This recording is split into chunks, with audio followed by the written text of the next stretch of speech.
Entering module 3, storylines. So we figured out we are not always the best listeners. We figured out that we resist listening because it usually will poke a hole in our story, right?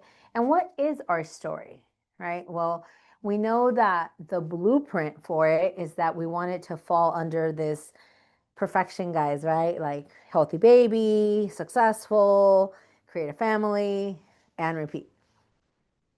With that being said, if you look at sales, if you look at social media, if you look at entertainment industry, if you look at just about anything, the number one thing that they tell us that matters, that sells, that attracts is your story.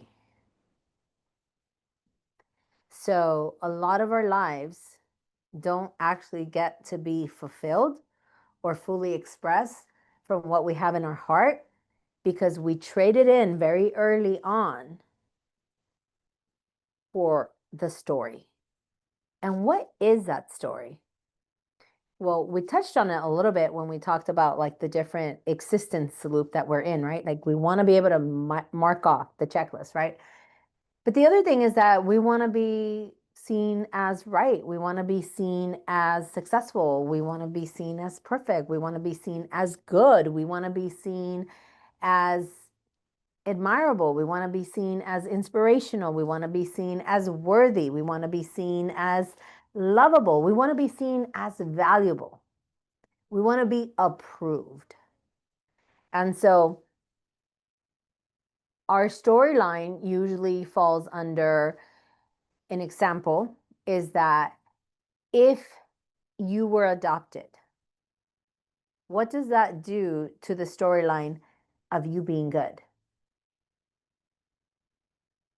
What do people usually make it mean that they were given up for adoption? Do they make it mean something positive?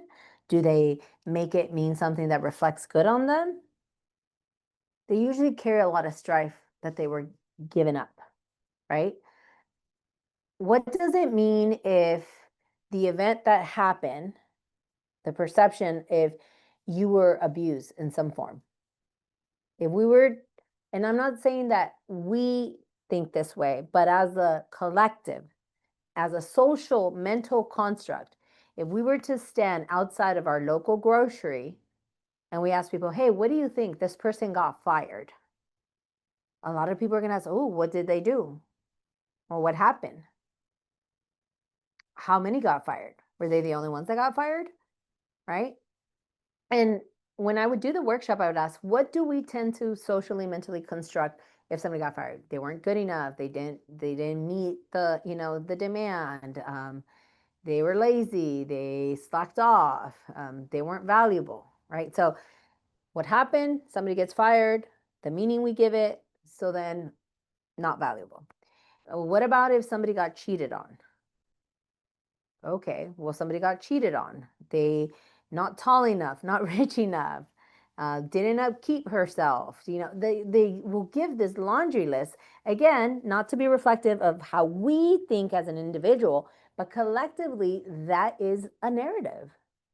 We see it played out on movies and narratives and songs and books, right? What about if somebody got sexually abused? They're damaged, they're broken. Now, I'm not saying that that's how we think individually again, but collectively, they usually don't want to say, they don't want to put that out there. Not that they need to go put it out there, but I'm saying they'll carry shame about it, right? It means something ugly. So now maybe they're not as valuable or lovable internally. I'm not saying that that's a fact. I'm not saying that that's how we think individually. With that said, we have a social construct. What about if somebody wasn't picked for the team? What about if somebody wasn't accepted into the college of their choice? What about if somebody didn't get the position? What about if somebody didn't get the promotion? I mean, the list is as old as time. Like there's millions of things I could tell you. What does this mean? And the tendency for our wiring, our psyche, is to make it mean something negative, where somebody didn't meet the mark, where somebody didn't like measure up. And is that the case? Usually it's not. With that being said, we will make it mean that we failed. We will make it mean that we're not worthy, we're not valuable, or we're not worth loving. And so, very early on, we take on this premise of our story. And so that's why we love the underdog, or that's why we like the comeback story, because then we give a lot of praise to the character of rebuilding themselves, right? Because now they have to redeem themselves. It can't just be something that happened and you could just move on and build. No, we need like a comeback story. Again, we're so sold on having a story where we can prove that we're significant, that we can find a sense of purpose and meaning, as if we inherently, as humans, weren't just valuable, as if we aren't the purpose ourselves. Like us living a full express life isn't the purpose. No, we got to go find a purpose. Like imagine telling a child, okay, you need to find your purpose. No, they are our purpose. We do everything to provide. So at what point does that change? Where did we adopt this storyline that now they're not good enough? They have to find a purpose, as if their life isn't purpose itself. And so again, we have this narrative of filling out a storyline. Well, let's break that down. What do you need for a good story? Like, what makes up a story? And this is the part where people start saying, okay, well, you need a villain, you need a plot, you need a hero, you need damsel in distress, you need a climax, right? And so one of the questions I would ask is like, okay, who here wants to be the hero? And the majority of people usually want to be the hero in a story. They want to be the good guy. That's going to be a challenge with 8, 9 billion people, and we all want to be the good guy. Competition. Some people would say they want to be the villain, and I'd always say, why do you want to be the villain? And it's because they don't want to be hurt, because the villain is the one that, hurts others instead of getting hurt. So whichever way you look at it, we have created a world where we're living for a storyline, to create a story. And the thing about that is that it's an oxymoron, because it takes us away from actually living our life and now being able to curate what position, what perception, what role you're going to give me. And so we compromise, really allowing ourselves to be in our shadows, be in our discovering and seeing all the different things that come up for us, and the evolution of us and the growth and development of us. We don't want to grow. We don't want to develop. We don't want to evolve. We want to curate, and we want to move all the pieces to show the perfect story, that I'm good, that I'm the hero, I'm success. And so what we compromise when we do that is that you're always, not always, but many a times, we're quantifying and qualifying people in our lives, situations in our life, positions. We're going for status. We're going for material belongings. Again, nothing wrong with aiming to have those things as well. However, when we make them the end all be all, because then that externality, the outer world, is now going to dictate who I am. Instead of, because of who I am, I can create these things. Very different. Oh, let me see how far I can go. Let me see what all I can evolve and create in this world because of who I am. That's a very different premise than let me go acquire, let me like burn myself to the ground, let me be a workaholic, let me fixate, let me have this mania and acquiring these things so that these things can make me who I am. And here's the thing, if we are in our deathbed, and it's been said that a lot of people in their deathbed, they regret just not being mindful of actually the little things, the relationships. But when you're in your deathbed, you're not going to be asking, hey, somebody bring me the keys to my Mercedes, bring me my certificates, bring me my degrees. You're not going to be saying that. You're going to want to be with the people that you loved and loved you. And you're going to want to make sure that what you're leaving behind is that you loved and that you cared.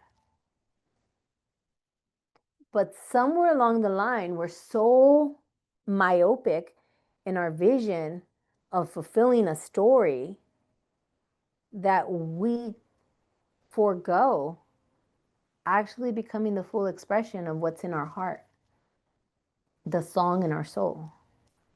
We lose connection to our spirit. If you look at babies, they all have different spirit. Some are fun, some are soft, some are determined and relentless. You could just see all these different little spirits. And that almost all gets like choked. And then everyone just tries to become like a carbon copy of the checklist of the story, this curated story of perfection or image of success. When in reality, living out the spirit, the song in our heart gets traded in for a very outdated storyline that we're seeing in present day. Present day generations are not conforming to that story. They actually want to feel, they actually want to be. And I'm not pitting generations against generations, don't misunderstand. However, what I am saying is we're getting to the point where we're coming to a halt regarding this. And again, that's an overcorrection. Having success, having material things is a beautiful thing. It affords you a lot of liberties. It affords you a lot of great things. So don't mistake what I'm saying, that's not the way to live and we should all like pick lint off of our belly button under a tree. I'm not saying that at all. What I am saying is whether you choose a balance of both, whether you choose one way or the other, it should be your choice. It shouldn't be you following the premise of this storyline. It should be, it can be you checking in with yourself and what do I want? Most of us will never really sit down and realize, what do we want?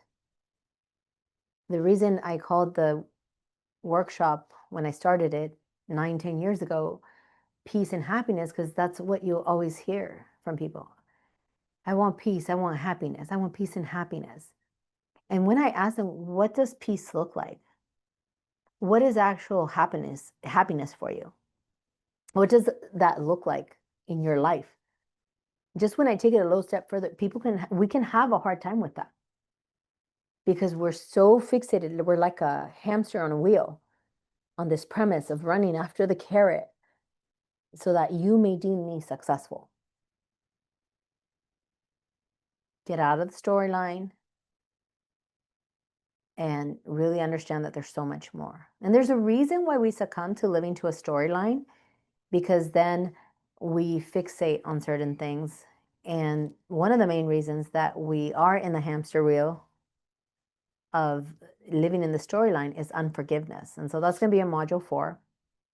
But once again, get very clear.